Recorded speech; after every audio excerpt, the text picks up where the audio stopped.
Bonjour à tous, alors bienvenue sur cette vidéo où aujourd'hui on va parler, pour ne pas changer, de petites lumières portatives LED, RGB.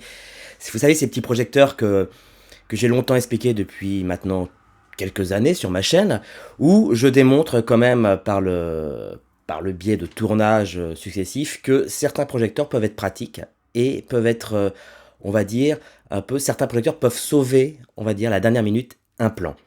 C'est-à-dire que j'ai exprimé plusieurs fois le fait que, bon, bah voilà, faire une lumière pour chaque plan prend du temps.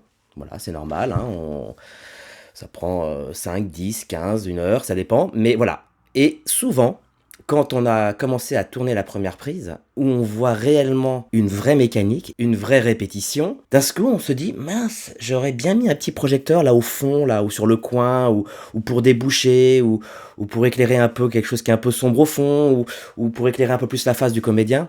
Et sachant que vous êtes entre deux prises, et bien évidemment vous n'avez pas le temps de dégainer un pied, un projecteur, une rallonge, etc. etc. Et bien parfois, et bien certains projecteurs comme ceux-ci peuvent réellement vous sauver la vie.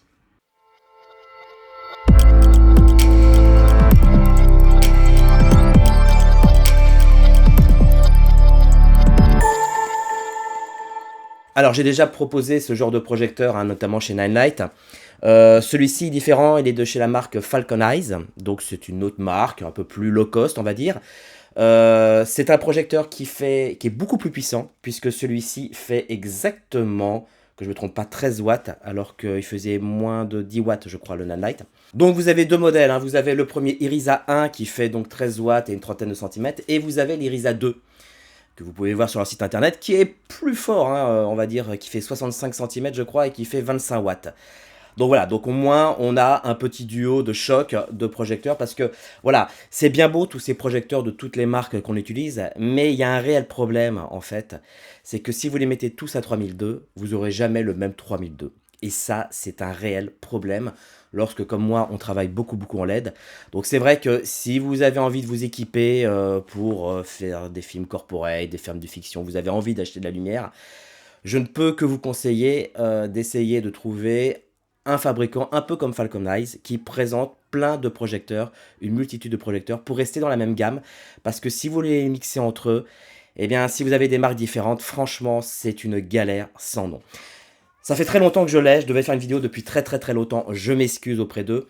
Mais en tout cas, ça m'a permis de pouvoir l'utiliser sur de nombreux tournages, et notamment sur le dernier long métrage que j'ai utilisé, et qui est donc a reçu, on va dire, quelques désagréments, puisque évidemment, il a été transporté de gauche à droite, utilisé un peu à l'arrache, rechargé à l'arrache, utilisé sur plusieurs jours d'un tournage, donc forcément, ça use les projecteurs. Et bien, vous voyez qu'il est quand même encore entier et pas cassé, là où d'autres projecteurs se sont cassés. Et il est résistant parce que déjà, il a une housse qui est assez pratique, qui est une housse rigide avec une fermeture éclair qui permet en fait de le trimballer sans forcément que ça prenne énormément de place. Avec à l'intérieur évidemment le petit câble USB-C. Voilà, USB-C, je précise, on n'est plus trop sur du mini USB où il fallait chercher le sens pour le mettre. Voilà, ici c'est de l'USB-C, donc on le met, quel que soit le sens, ça rentre crème. L'avantage, un énorme avantage, d'ailleurs j'invite les autres fabricants à faire de même, c'est que la prise USB-C, vous voyez, c'est tout con. Mais la prise USB-C, elle est sur l'extrémité, vous voyez, ici. Elle n'est pas là, par exemple, vous voyez. Je m'explique. Quand vous accrochez ce projecteur et que vous allez l'utiliser, et que vous avez quand même le sentiment que vous n'allez pas l'utiliser 5, 10, mais voire quand même plus de 2 heures sur un plateau, dans ce cas-là, il est préférable tout de même de le mettre sous charge, c'est-à-dire soit avec une batterie, hein, notamment les batteries les Nano 2 là, que j'ai fait la vidéo dernièrement, avec un USB et un USB-C, pour la maintenir en charge, ou alors une alimentation, mais alors pour le coup, préconiser une alimentation avec un ampérage un peu plus costaud pour pouvoir la recharger, pour pas qu'elle se vide et qu'elle se coupe pendant le plan. Voilà. Sauf que, vous voyez, il y a des petits aimants là, très pratiques. Alors, soit vous l'accrochez parce que votre décor a des genres de IPN, IPN en fer et tout, et ça s'accroche tout seul.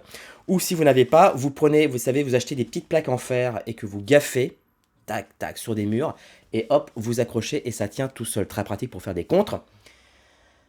Cela dit, quand il est accroché, eh bien, et qu'on doit le recharger, eh bien, c'est parfois très compliqué. Voilà, sur le petit Nanlite, je galère à chaque fois parce que quand j'ai envie de l'utiliser sur secteur, eh bien, je ne peux pas. Voilà, je ne peux pas l'accrocher et le recharger en même temps. Ou alors, il faudrait trouver un USB-C coudé. Voilà, alors que là, bon, bah là, il est sur l'extrémité, du coup, il ne gêne pas l'accroche avec les... oh là, merde, tout se casse la gueule. En tout cas, voilà, ça ne dérange pas l'aimantation, l'accrochage et sous du projecteur du fait de le recharger en plus. Qu'est-ce qu'on y trouve là-dedans? On y trouve évidemment 13 watts de lumière, ce qui est quand même assez costaud hein, pour de la LED. On y trouve évidemment du RGB, on y trouve une grande gamme de colorimétrie très intéressante, hein, qui va de 2500 à 9999 Kelvin. On va arrondir à 10 000, ça va être plus simple. Et bien évidemment, puisqu'on a une si grande plage, ça ne se fait pas tout seul. C'est parce que en fait, c'est RVB. Et avec le RVB, on a toutes les options avec des gélatines qui sont émulées directement via le projecteur ou carrément la fameuse fonction HSI, hein, H comme hue, S saturation et I intensité. Donc du coup, vous avez toutes les couleurs, toutes les saturations et toutes les intensités que vous voulez. Vous avez bien évidemment les effets gyrophare, flic, feu, bougie, machin, orage, paparazzi, etc. Bref, je ne vais pas me répéter là-dessus parce que ce sont les mêmes effets quelle que soit la marque du projecteur. Vous avez la possibilité, bien évidemment, Putain, il est usé. Quand je le regarde, là, je suis en train de le regarder. Il est carrément usé. On sent qu'il a quand même subi quand même du choc. Et c'est très important parce qu'à la limite, quand je teste des projecteurs, je préfère les tester, vous voyez, après 1, 2, 3 mois d'utilisation, même voire carrément sur un long métrage, parce que très franchement, c'est là qu'on voit réellement si le projecteur, il tient la route. Voilà. Alors, à part les petits boutons ici, que je trouve ça un peu play school, ces gros boutons un peu de non-voyants, ça fait un peu play school, mais il y a un petit écran ici LCD qui s'affiche lorsqu'on l'allume. Ici, qui vous donnera toutes les indications, les informations sur l'intensité, sur le niveau de batterie, etc. etc. Pareil, quand vous l'utilisez en mode bicolore, vous avez bien évidemment la possibilité de jouer sur le magenta vert. Hein, tant qu'à faire, quand un projecteur est RVB, c'est plutôt utile. Voilà. Il n'est pas étanche, hein, je préviens, ne vous amusez pas à le mettre. D'ailleurs, j'ai pas essayé. On a un pacodec sur les côtés.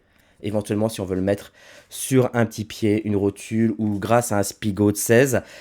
C'est un petit projecteur qui coûte pas cher, je vous mets les liens dans la description, vous me direz, n'hésitez pas à me faire des retours si vous les achetez tout. Et je vous invite quand même à regarder la boutique de chez Falcon Eyes parce qu'il y a quand même des petites nouveautés qui arrivent. Voilà, il y a une genre de démocratisation un peu de la lumière LED et notamment de la lumière LED RVB, puisque évidemment nous arrivons dans une ère du RVB, hein, on n'est plus dans le bicolore. Et le RVB, eh ben, c'est pas non plus que pour faire de la couleur, c'est aussi pour améliorer les sources, pour faire de la dominante magenta verte, et aussi, surtout, très important, pour écarter la plage colorimétrique, enfin je devrais dire plutôt thermocolorimétrique, d'un projecteur. Voilà, dites-moi ce que vous en pensez, moi je vous le conseille, c'est un bon projecteur. Et par contre, attention, si vous le mixez avec d'autres projecteurs à LED, c'est pas tout à fait les mêmes colorimétries. Je dis pas que celui-là n'est pas bien réglé, je dis pas que les autres sont pas bien réglés, mais putain, si vous pouviez faire une genre de norme avec un colorimètre et puis que vous puissiez essayer de normer tout ça, parce que franchement, quand j'utilise plusieurs projecteurs de marques différentes en 3002 ou en 5006, eh ben j'ai jamais le même blanc. C'est très chiant. Voilà.